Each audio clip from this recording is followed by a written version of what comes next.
Back students, पिछले video में हम स्टमक तक पढ़ चुके थे। आज हम इंटेस्टाइन पर चलेंगे।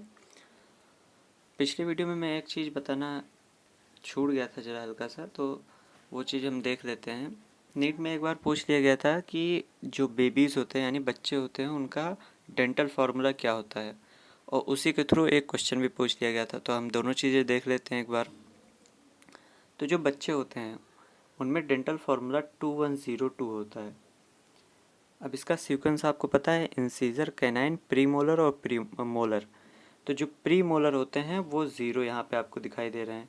तो यही नीट में पूछ लिया गया था कि कौन से दांत बच्चों में एब्सेंट होते हैं। तो आपको बताना है कि premolars are absent in babies. ठीक, तो ये एनसीईआरटी में दिया नहीं गया है, लेकिन ये क्वेश्चन नीट में पूछ लिया गया था, इसलिए मैंने आपको बता दिया। ठीक, तो बेबीज़ का डेंटल फार्मूला 2102/2102। अब हम आगे चलते हैं इंटेस्टाइन पर। तो स्टमक हमने पढ़ लिया था। अच्छा, एक चीज़ और बता दूं, जो स्टमक है वहाँ पर मैंने आपको गैस्ट्रो इसोफेजियल इंस्पेक्टर बताया था। ठीक, इस जगह पे गैस्ट्रो इसोफेजियल इंस्पेक्टर बताया था। ये जो पोर्शन है यहाँ पे भी एक दरवाज़ा होता है जो कि पाइलोरिक इंस्पेक्टर कहलाता है। ठीक, ये पाइलोरिक रीजन है ये, तो इसी वजह से यहाँ का जो दरवाज़ा होता है उसको पाइलोरिक इंस्पेक्टर बोल दिया गया है। तो जो पाइलोरिक इंस्फिंक्टर होता है ये रेगुलेट करता है कि स्टमक से कितना खाना इंटेस्टाइन में जाएगा। ठीक, तो अब हम इंटेस्टाइन पढ़ते हैं। ये है हमारी इंटेस्टाइन। ठीक, तो हमारे पास इंटेस्टाइन दो तरह की, स्मॉल इंटेस्टाइन और लार्ज इंटेस्टाइन। तो जो स्मॉल इंटेस्टाइन होती है वो ज़्यादा लंबी होती है। ठीक,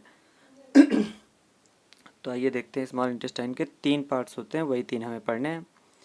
तो जो पहला पार्ट है वो है डुओडेनम। ये यहाँ से स्टमक से जो नीचे आता है, तो डुओडेनम पहला पार्ट है। और डुओडेनम का जो शेप है वो आप देख रहे हैं यहाँ पे थोड़ा सी शेप दिख रहा है, ये इस टाइप से। तो डुओडेनम जो होता है वो सी की तरह दिखता है। फिर जो पार्ट यहाँ अंदर आता है इसको कहते हैं जेजुनम। फिर उसके बाद क्वाइलिंग शुरू हो जाती है और काफ़ी ज़्यादा क्वाइलिंग होती है, और जहाँ सबसे ज़्यादा क्वाइलिंग होती है उस पार्ट को हम इलियम कहते हैं। तो स्मॉल इंटेस्टाइन के हमने 3 पार्ट पढ़ दिए। पहला है डुओडेनम, दूसरा है जेजुनम, और जहाँ सबसे ज़्यादा क्वाइलिंग होती है वो है इलियम। डुओडेनम का सी शेप आपको याद रखना है क्योंकि ये इंपॉर्टेंट है, पूछ लिया जाता है। अब हम इसको पढ़ लेते हैं, फिर आपको अच्छे समझ में आ जाएगा। तो small intestine is distinguishable into 3 regions. पहला है C shaped duodenum, C shape का डुओडेनम होता है। फिर है long coiled middle portion jejunum, फिर मिडिल पोर्शन होता है जिसमें क्वाइलिंग होती है जेजुनम में। और सबसे ज़्यादा क्वाइलिंग जो होती है हाईली क्वाइल्ड पोर्शन इलियम, सबसे ज़्यादा क्वाइलिंग कहाँ होती है, इलियम में होती है। तो बस एनसीईआरटी में इंटेस्टाइन के बारे में इतना ही पढ़ना था। ठीक, अब एक और चीज़ है, the opening of stomach into the duodenum is guarded by pyloric inspector. मैंने अभी पाइलोरिक इंस्पेक्टर बताया था, उसके बारे में यहाँ दिया गया है कि जो स्टमक की ओपनिंग है वो इंटेस्टाइन में कितना फूड लेके आएगी, ये पाइलोरिक इंस्फिंक्टर तय करता है। ठीक, तो अगर वो दरवाज़ा थोड़ा सा खुला रहेगा तो कम फूड आएगा, पूरा खुला रहेगा ज़्यादा फूड आएगा, इस टाइप से। तो उसके बाद है क्या, ileum opens into large intestine. तो पहला पार्ट हमारा डुओडेनम था, डुओडेनम से हम नीचे आएंगे तो जेजुनम में आएंगे, और जेजुनम से नीचे आएंगे तो इलियम में। तो इलियम में हमारा स्मॉल इंटेस्टाइन खत्म हो जाएगा और फिर लार्ज इंटेस्टाइन शुरू होगा। तो वही चीज़ यहाँ पे लिखा हुआ है, ileum opens into large intestine. ठीक, तो ये हो गया हमारा स्मॉल इंटेस्टाइन। हम पढ़ते हैं लार्ज इंटेस्टाइन के बारे में। तो लार्ज इंटेस्टाइन पहले हम फिगर के थ्रू पढ़ लेते हैं। ये मैंने आपको सिंपल दिखाने के लिए एक फिगर बना रखा है। तो लार्ज इंटेस्टाइन जो होती है इसमें हमारे पहली बात तो 4 पार्ट होते हैं, ये चीज़ याद रखिए। पहला है सीकम, दूसरा है कोलोन नाम से, और फिर उसके बाद यहाँ पे एक पार्ट होता है रेक्टम, रेक्टम के नीचे एनस होता है। ठीक, तो इलियम सीकम जो है वो ये जगह पे सीकम होता है। और आप सीकम देख रहे हैं, सीकम में सिर्फ एक ही तरफ जाने का रास्ता है, यानी सीकम में अगर आप हैं तो ऊपर ही जा सकते हैं, नीचे नहीं जा सकते हैं। इसीलिए इसको ब्लाइंड एंड कहा जाता है, मतलब यहाँ पे आपको एक तरफ जाने का रास्ता मिलेगा, दोनों तरफ आप नहीं जा सकते। ठीक, तो सीकम को ब्लाइंड एंड कहा जाता है इसीलिए। फिर जो कोलॉन है, कोलॉन के हमारे पास 4 पार्ट होते हैं। पहला है असेंडिंग कोलॉन, दूसरा है ट्रांसवर्स कोलन। असेंडिंग मतलब होता है कोई चीज़ ऐसी जो ऊपर की तरफ जा रही हो, मतलब बढ़ रही हो या ऊपर चढ़ रही हो। तो ये देखिए यहाँ पे हम ऊपर की ओर जा रहे हैं, तो इसी वजह से असेंडिंग कहा जाता है। फिर हम हॉरिजॉन्टली जाएंगे, हॉरिजॉन्टली जब हम जाएंगे तो ट्रांसवर्स कोलन बोला जाएगा, और जब हम नीचे की ओर आने लगेंगे तो डिसेंडिंग बोला जाएगा। ठीक, तो 3 पार्ट आपने पढ़े, ascending colon, transverse colon, descending colon. फिर ये जो यहाँ पे मोड़ आता है, ये पार्ट, ये मोड़ वाला पार्ट जो है इसको हम सिग्मोइड कोलन कहते हैं। तो 4 पार्ट हो गए कोलन के, असेंडिंग, डिसेंडिंग, ट्रांसवर्स और सिग्मोइड। सिग्मोइड कोलन अभी जोड़ा गया है, तो अगर आपकी एनसीईआरटी पुरानी है तो आपको ये सिग्मोइड कोलन नहीं देखने को मिलेगा। ठीक, तो सीकम हो गया, कोलन हो गया। तीसरा पार्ट, ये जो पार्ट रेड वाला मैंने दिखाया यहाँ पे, ये रेक्टम होता है। ठीक, यहाँ पे रेक्टम लिख लीजिएगा। और फिर उसके बाद यहाँ पे एनस आ जाता है, जहाँ से हमारा वेस्ट प्रोडक्ट बाहर निकलता है। जो सीकम होता है, सीकम से एक छोटा सा स्ट्रक्चर जुड़ा होता है, वर्मीफॉर्म अपेंडिक्स बोलते हैं। वर्मीफॉर्म अपेंडिक्स एक वेस्टिजियल ऑर्गन है जिसकी अब हमें कोई ज़रूरत नहीं, हालांकि ये अभी भी हमारी बॉडी में प्रेजेंट है। तो बस इतनी चीज़ आपको जाननी थी। अब हम पढ़ते हैं इसके बारे में एक एक करके सारी चीज़। तो आपको पता है, एक second, ileum opens into large intestine. जो स्मॉल इंटेस्टाइन का इलियम वाला पार्ट होता है वो लार्ज इंटेस्टाइन में खुलता है। वही लाइन रिपीट हो गई है जो ऊपर लिखी थी। ठीक, फिर it consist of caecum, colon and rectum. And rectum अलग अलग लिखना चाहिए। सीकम होता है, कोलन होता है, रेक्टम होता है। ये 3 पार्ट होते हैं लार्ज इंटेस्टाइन में। सीकम के बारे में पहले पढ़ते हैं। Caecum is a small blind sac. Blind sac इसलिए कहते हैं क्योंकि एक ही तरफ जाने का रास्ता है, दूसरे साइड से क्लोज्ड है ये, इसीलिए ब्लाइंड सैक कहा जाता है।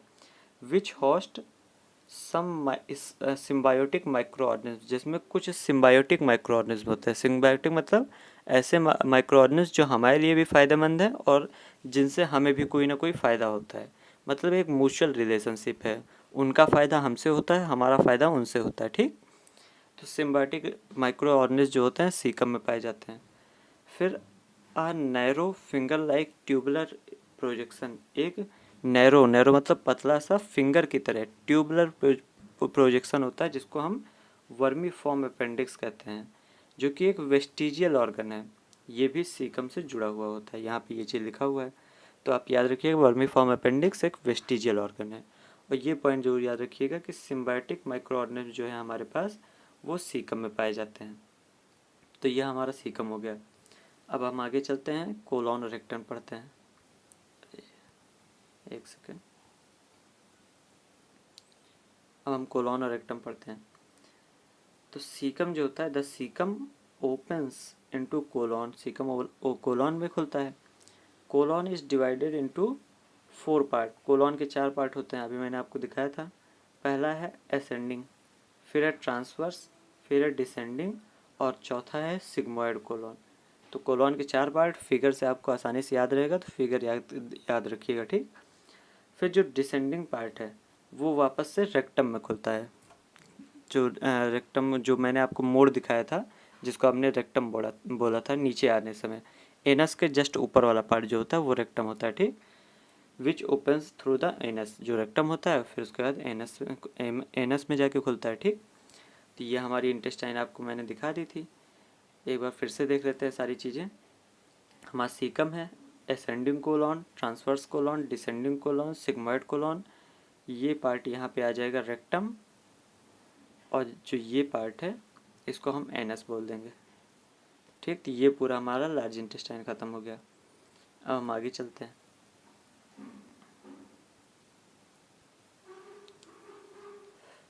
अब हम आते हैं अपनी हिस्टोपैथोलॉजी पे। हिस्टोपैथोलॉजी मतलब टिश्यू की स्टडी।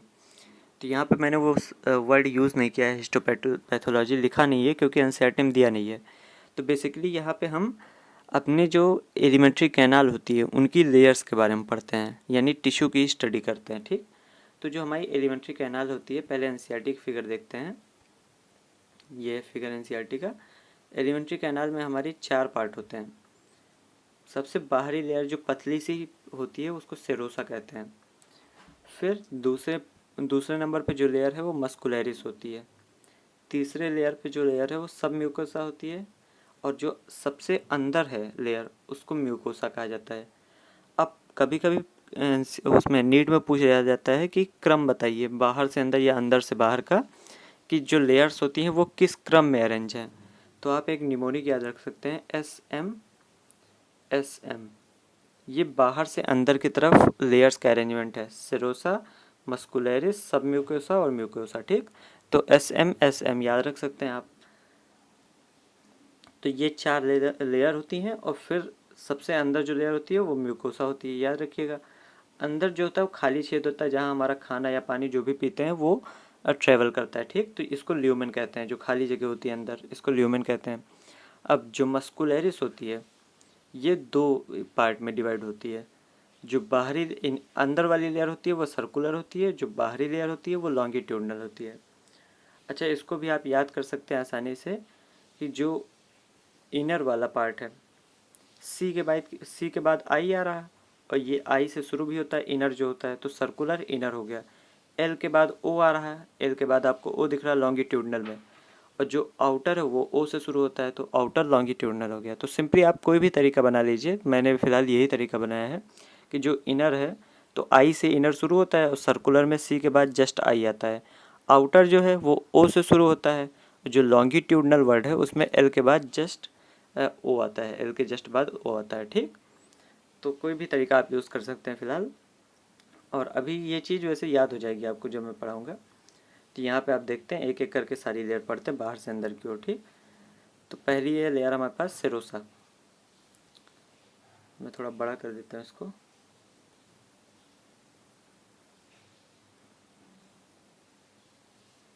तो जो सेरोसा है ये आउटर मोस्ट लेयर है, सबसे बड़े बाहर लेयर है और थिन मीजोथीलियम की बनी होती है। मीजोथीलियम क्या होता है कि जैसे हमारी बॉडी जो है वो स्किन से कवर है और स्किन एक तरह की इपीथीलियल है हमारे लिए। तो जब हम जैसे हमारे ऑर्गन्स होते हैं उनमें भी कवरिंग होती है, जब हम ऑर्गन्स की कवरिंग की बात करते हैं तो उसे हम मीजोथीलियम कहते हैं।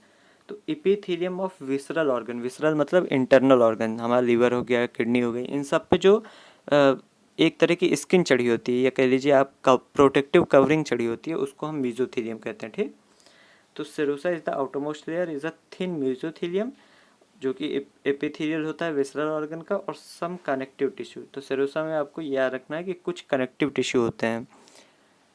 ठीक, तो ये हो गया सेरोसा। अब आते हैं मस्कुलरिस पे। मस्कुलरिस जो होती है पहली चीज़ जो है स्मूथ मसल की बनी होती है और इसीलिए हम इसको कंट्रोल नहीं कर सकते। बॉडी में जहाँ भी स्मूथ मसल है वो पार्ट हम कंट्रोल नहीं कर सकते हैं। ठीक, तो मस्कुलरिस जो है वो स्मूथ मसल की बनी हुई होती है। अब इसका अरेंजमेंट जो होता है वो इनर सर्कुलर में होता है, अंदर की तरफ सर्कुलर लेयर होती है और जो बाहरी वाली लेयर होती है वो लॉन्गिट्यूडनल होती है। तो 2 लेयर इसमें पाई जाएंगी, इनर वाली सर्कुलर और बाहरी वाली लॉन्गिट्यूडनल। कभी कभी एक और लेयर इसमें पाई जाती है जिसको ऑब्लिक मसल लेयर बोलते हैं, and oblique muscle layer may be present in some region. ठीक, तो कभी कभी इसमें 3 लेयर पाई जाती हैं। बाहर वाली तो आपको पता ही है लॉन्गिट्यूडनल, अंदर वाली सर्कुलर, और एक और लेयर पाई जाएगी जिसको ऑब्लिक मसल लेयर का नाम दिया है एनसीईआरटी ने यहाँ पे। तो कभी कभी किसी रीजन्स में ये पाई जाती है। ठीक, अब इनर सर्कुलर और आउटर लॉन्गिट्यूडनल को आप कुछ इस तरह से समझ सकते हैं, जैसे आपको एक पाइप बनाती हैं, क्योंकि ये एक जो हमारी वो एलिमेंट्री कैनाल है ये एक पाइप ही तो है। तो आपको एक पाइप बनानी है तो आप 2 तरीके से बना सकते हैं। आप खूब सारी रिंग लीजिए और उसको एक के ऊपर एक रख दीजिए, खूब सारा छल्ला लीजिए गोल वाले, तो इस तरह का कुछ अरेंजमेंट आपको देखने को मिलेगा।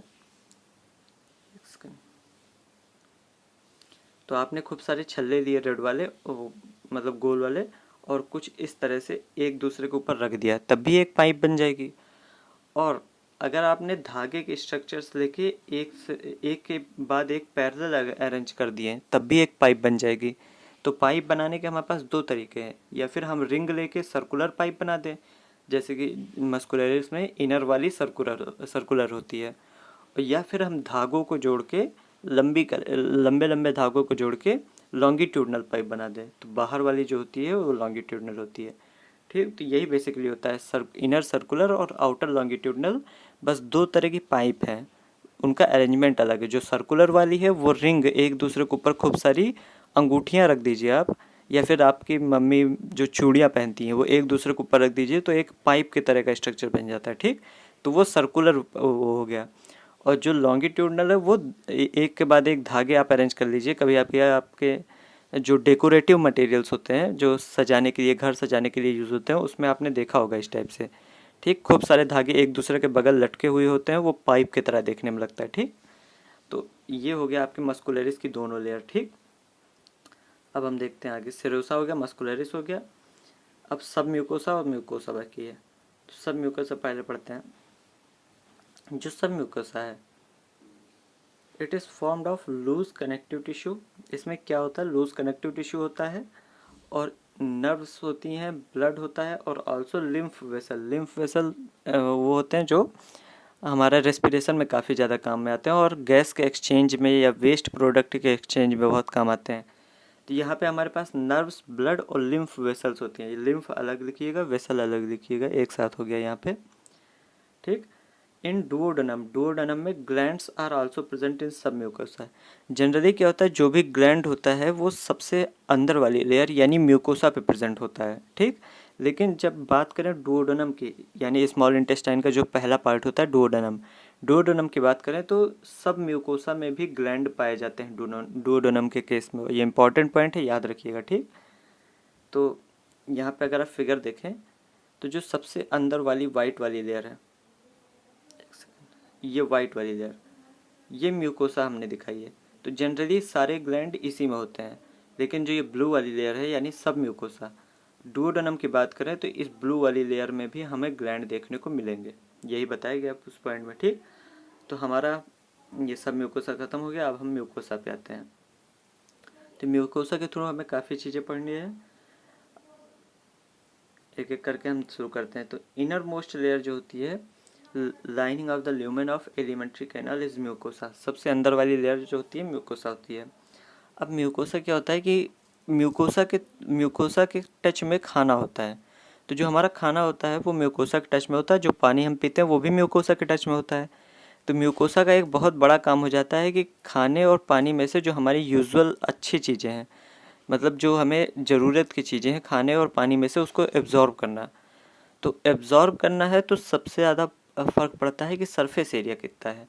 मतलब जैसे आप देखिए, मान लीजिए हमारी लेयर जो ल्यूमेन है जो इतना बड़ा है, तो मतलब ये अगर इतना बड़ा है तो जो खाना इसके अंदर रहेगा वो एब्जॉर्ब हो पाएगा। अब मान लीजिए हम इसको और बड़ा कर देते हैं, एक सेकंड,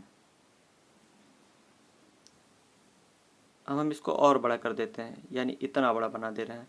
तो अब जो खाना इसके अंदर है वो एब्जॉर्ब होगा, यानी जितना बड़ा हो जाएगा उतना ज़्यादा सरफेस एरिया हो जाएगा, उतना ज़्यादा खाना पास होगा, मतलब टच में होगा, उतना ज़्यादा वॉल के टच में खाना होगा और उतना ही ज़्यादा एब्जॉर्ब होगा, ठीक। तो यहाँ पे सरफेस एरिया बहुत ज़्यादा मैटर करता है, क्योंकि जितना खाना उसके सरफेस में टच करेगा उतने आसानी से एब्जॉर्ब हो जाएगा, उतना जल्दी से। तो यहाँ पे देखिए, this layer forms irregular fold. ये लेयर क्या करती है, ये इस तरह सिंपली नहीं रहती है, ये फोल्ड बना लेती है, खूब सारे इस टाइप से फोल्ड बना लेती है। और जो खाना होता है उसके लिए सरफेस एरिया बढ़ जाता है फोल्ड बनाने से। This layer forms irregular fold. इस फोल्ड को जो होते हैं रियोगी कहते हैं स्टमक के केस में। अगर ये फोल्ड स्टमक में बन रहा है, दिस देखिए यहाँ पे लिखा है स्टमक में, अगर ये फोल्ड स्टमक में बन रहा है तो इन्हें रियोगी कहेंगे। और अगर यही फोल्ड हमारा इस इंटेस्टाइन में बन रहा है तो हमें विलाई कहेंगे। इसके नीचे लिखा हुआ है जस्ट एक, ये विलाई, ठीक। तो रियोगी और विलाई दोनों फोल्ड ही हैं, लेकिन अगर हम स्टमक की बात करें तो रियोगी कहा जाएगा और इस इंटेस्टाइन की बात करें तो हम विलाई कहेंगे। तो एक बार इस सेंटेंस को सारा एक साथ पढ़ लीजिए तो अच्छे से समझ में आ जाएगा।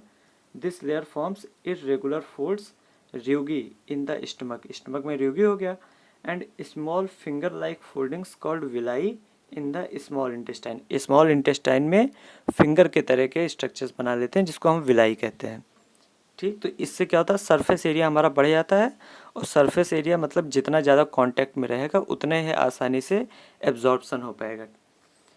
दूसरी लाइन है, the cells lining the villi produce mucosa numerous microscopic projection. जो विलाई को लाइनिंग होती है उसमें भी, जैसे अब ये हो गया विलाई, ठीक।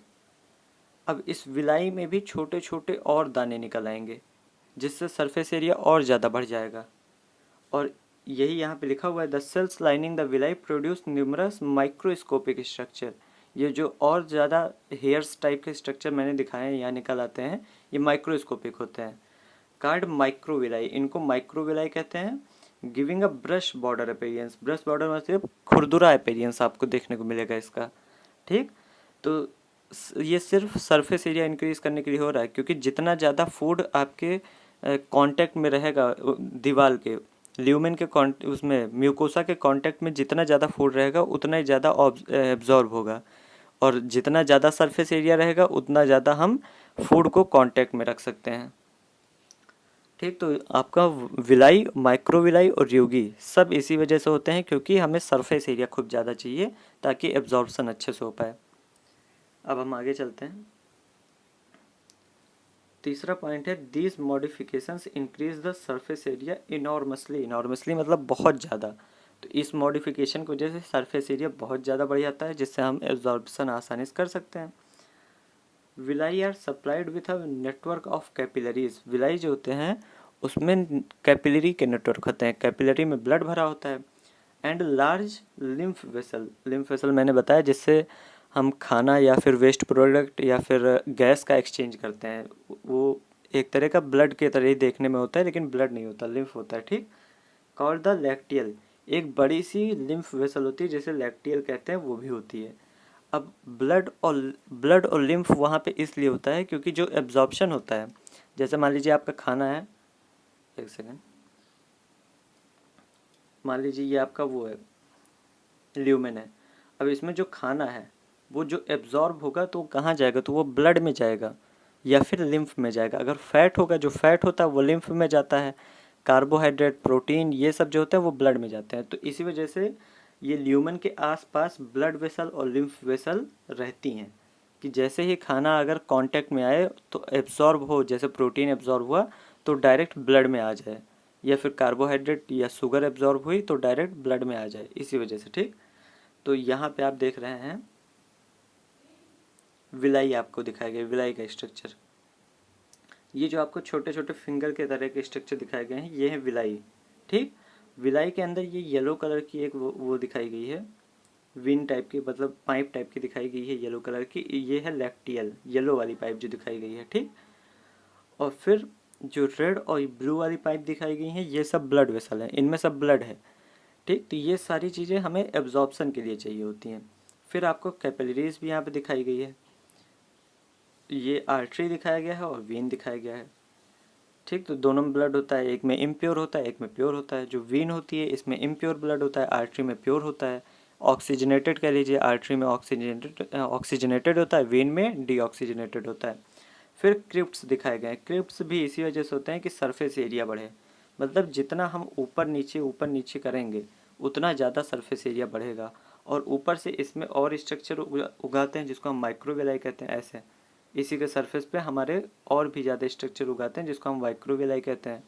तो ये सारी चीज़ें जो हैं वो हमारा सरफेस एरिया इंक्रीज करने के लिए होती हैं। यहाँ पे देखते हैं पांचवा पॉइंट। तो पांचवें पॉइंट में mucosal epithelium has goblet cells which secrete mucus that help in lubrication. जो आप खाना खाते हैं तो वो जो पाइप से पास होता है, उस पाइप में हमें लुब्रिकेशन लगाना होता है, यानी कुछ ऐसा पदार्थ लगाना होता है जिससे खाना आसानी से नीचे पास हो जाए। खाना अगर फ्रिक्शन बहुत ज़्यादा होगा तो खाना वहीं पर रुका रहेगा। ठीक, आप निगल नहीं पाएंगे, इसीलिए आप बीच बीच में पानी पीते रहते हैं कि आसानी से सारी चीज़ें नीचे जाती रहें। उसी वजह से एक चीज़ होती है गॉबलेट सेल। तो म्यूकोसा में गॉबलेट सेल्स पाई जाती हैं। गॉबलेट सेल्स क्या करती हैं, म्यूकस सिक्रिएट करती हैं। म्यूकस एक तरह का चिपचिपा और स्लाइम टाइप का पदार्थ होता है, जिससे खाना, जिसमें अगर खाना को मिला दिया जाए तो वो बहुत ही आसानी से पास हो पाएगा। ठीक, तो हमारी वो जो फूड पाइप होती है, एलिमेंट्री कैनाल, उसके थ्रू बहुत आसानी से हमारा खाना पास हो पाएगा। तो यहाँ पे लिखा हुआ है mucosal epithelium has goblet sales, has goblet sales. जो गॉबलेट सेल्स होती हैं वो म्यूकस सिक्रेट करती हैं, म्यूकस को खाने में मिला दिया जाता है जिससे ल्यूब्रिकेशन होता है। और ल्यूब्रिकेशन के थ्रू हमारा खाना बहुत ही आसानी से पास होता है। ठीक, चिपचिपापन नहीं रह जाता उसमें, चिपकता नहीं है। फिर उसके बाद क्या है, mucosa also forms gland in the stomach. Mucosa मैंने बताया था, ज़्यादातर ग्लैंड जो होते हैं म्यूकोसा में पाए जाते हैं। सब म्यूकोसा जो होती है उसमें सिर्फ डुओडेनम के ग्लैंड्स पाए जाते हैं। ठीक, तो म्यूकोसा जो होती है वो स्टमक में ग्लैंड्स काफ़ी ज़्यादा पाई जाती हैं उसमें, जैसे जिसको गैस्ट्रिक ग्लैंड्स बोलते हैं। And crypts in between the bases of villi, मैंने आपको अभी फिगर में क्रिप्ट दिखाया गया था, तो विलाई के बेस में जो क्रिप्ट होते हैं उसमें ग्लैंड पाए जाते हैं इंटेस्टाइन में, जिसको आप क्रिप्ट्स ऑफ लिबरखुन कहते हैं। बहुत ही इंपॉर्टेंट ग्लैंड है जो क्रिप्ट होता है, उसमें अगर बोला जाए तो इंटेस्टाइन में ग्लैंड्स पाए जाते हैं, जिसको आप क्रिप्ट्स ऑफ लिबरखुन कहते हैं। ठीक, तो ये पॉइंट हो गया। ये सारे पॉइंट आप नोट कर लीजिएगा या फिर आप PDF डाउनलोड कर लीजिएगा। ठीक, आखिरी पॉइंट है ऑल फोर लेयर्स, एक second, all four layers so modification, काम क्यों नहीं कर रहा, all four layers so modification in different parts of the alimentary canal. जो ये चारों लेयर हैं, ये इनके डिफरेंट डिफरेंट मॉडिफिकेशन होते हैं एलिमेंट्री कैनाल में। जैसे अगर इंटेस्टाइन की बात करें तो वहाँ पे क्रिप्ट पाए जाएंगे और विलाई पाई जाएगी, जबकि स्टमक की बात करें तो उसमें र्यूगी पाए जाएंगे। इसी तरह के कई मॉडिफिकेशन अलग अलग डिफरेंट रीजन में ज़रूरत के हिसाब से देखे जाते हैं। ठीक, ये हो गया हमारा आखिरी पॉइंट और यहाँ पे हमारा ख़त्म होता है ये पूरा सेक्शन। तो काफ़ी इम्पॉर्टेंट सेक्शन था और काफ़ी अच्छा भी। ठीक, तो ये सारी चीज़ें आप नोट कर लीजिएगा या फिर PDF आप डाउनलोड कर लीजिएगा। अब हम आगे चलते हैं। अच्छा, हमारी यहीं लेक्चर ख़त्म होता है आज का, तो आज का यहीं लेक्चर ख़त्म होता है। ये फिर से रिपीट हो गया है वही स्लाइड। ठीक, तो फिलहाल अगर आपको कोई चीज़ ना समझ में आई हो तो आप व्हाट्सएप ग्रुप का लिंक दिया गया है नीचे, ज्वाइन कर सकते हैं, या फिर डायरेक्ट कमेंट कर दीजिएगा, मैं कमेंट में आपका आंसर दे दूँगा। ठीक, तो आज के लिए इतना ही, मिलते हैं अगली क्लास में।